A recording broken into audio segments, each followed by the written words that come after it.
اہل تشیع اسلام کا دوسرا بڑا فرقہ ہیں جو رسول اللہ صلی اللہ علیہ وآلہ وسلم کے بعد حضرت علی کو آپ کا جانشین اور پہلا امام مانتے ہیں۔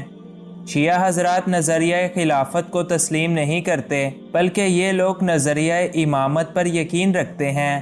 موجودہ دور میں شیعہ آبادی مسلم دنیا کا تقریباً 13 سے 15% ہے، جبکہ سال 2020 کے اعداد و شمار کے مطابق پوری دنیا میں شیعہ آبادی 230 ملین یعنی تقریباً 23 کروڑ ہے۔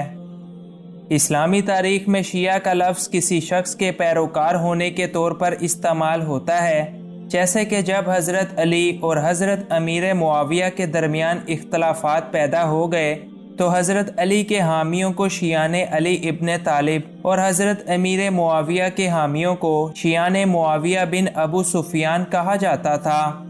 آج لفظ شیعہ اگر ویسے ہی استعمال کیا جائے تو اس کا مطلب شیعان علی ابن طالب ہوتا ہے، یعنی وہ گروہ کہ جس نے ہر اختلاف میں حضرت علی کی حمایت کی اور جو ان کی بلا فصل امامت کا عقیدہ رکھتا ہے۔ یوں تو اہل تشیع خود اسلام کا ایک فرقہ ہے، مگر اس فرقے کے اندر بھی مزید کئی فرقے موجود ہیں۔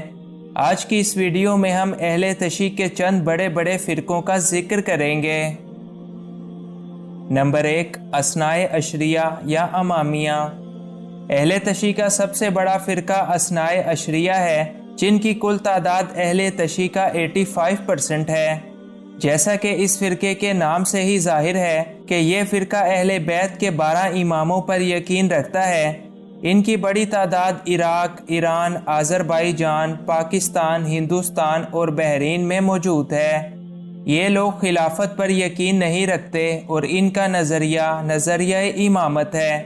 ان کا عقیدہ ہے کہ رسول اللہ صلی اللہ علیہ وآلہ وسلم کے وصال کے بعد ان کے جانشین اہل بیت کے 12 معصوم امام ہیں۔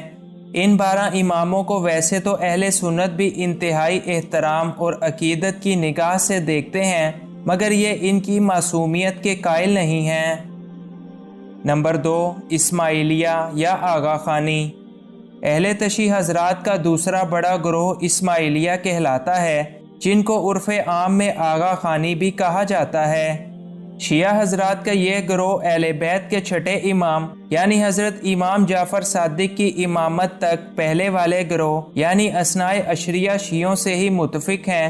تاہم ان دونوں فرقوں کے درمیان اختلافات اس وقت شروع ہوا جب حضرت امام جعفر صادق کی وفات کے بعد اسماعیلی گروہ نے ان کے بیٹے اسماعیل کو اپنا امام چنا، جبکہ اثنائے عشریہ فرقے کے مطابق امامت حضرت امام موسیٰ کاظم کے حصے میں آئی تھی، اور بس یہیں سے ان دونوں فرقوں کی راہیں جدا جدا ہو گئیں۔ 10ویں صدی عیسوی میں اسماعیلی گروہ نے مصر میں اپنی ایک شاندار حکومت کی بنیاد رکھی، اور یوں آج ان کو 12 صدیاں گزر چکی ہیں۔ موجودہ دور میں اسماعیلی یا آغا خانی دنیا کے مختلف ممالک میں آباد ہیں، اور ان کی بڑی تعداد پاکستان کے علاقے گلگت اور کراچی کے اندر بھی موجود ہے۔ نمبر 3، زیدیہ۔ اہل تشیعوں کے اس فرقے میں حضرت امام زین العابدین کی امامت تک پہلے والے فرقے یعنی اثنائے عشریہ سے اتفاق پایا جاتا ہے۔ امام زین العابدین کے بعد یہ لوگ امام محمد باقر کی بجائے ان کے بھائی امام زید بن زین العابدین کی امامت کے قائل ہیں۔ اہل تشیع کے تمام فرقوں میں یہ فرقہ اہل سنت کے سب سے زیادہ قریب سمجھا جاتا ہے۔ یہ لوگ اہل بیت کے 12 اماموں پر یقین تو رکھتے ہیں، مگر ان کی معصومیت کا عقیدہ نہیں رکھتے، اور یہ فرقہ صحابہ اکرام میں سے بھی کسی کو غلط یا برا بھلا بھی نہیں کہتا۔ زیدیوں کی اکثریت یمن اور اس کے آس پاس کے علاقوں میں پائی جاتی ہے، اور ان میں امامت کا سلسلہ بھی تاحال جاری ہے۔ نمبر 4، مستعلیہ یا داؤدی بوہرا۔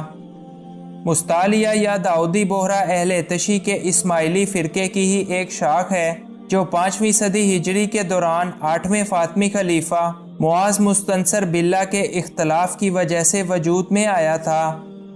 ایک گروہ نے معاذ مستنصر باللہ سے اگلے امام کو مانا تھا، یہ لوگ آج اسماعیلیہ کہلاتے ہیں، جبکہ دوسرے گروہ نے تخت نشین ہونے والے اگلے فاطمی خلیفہ احمد مستعلی کو امام بنا لیا،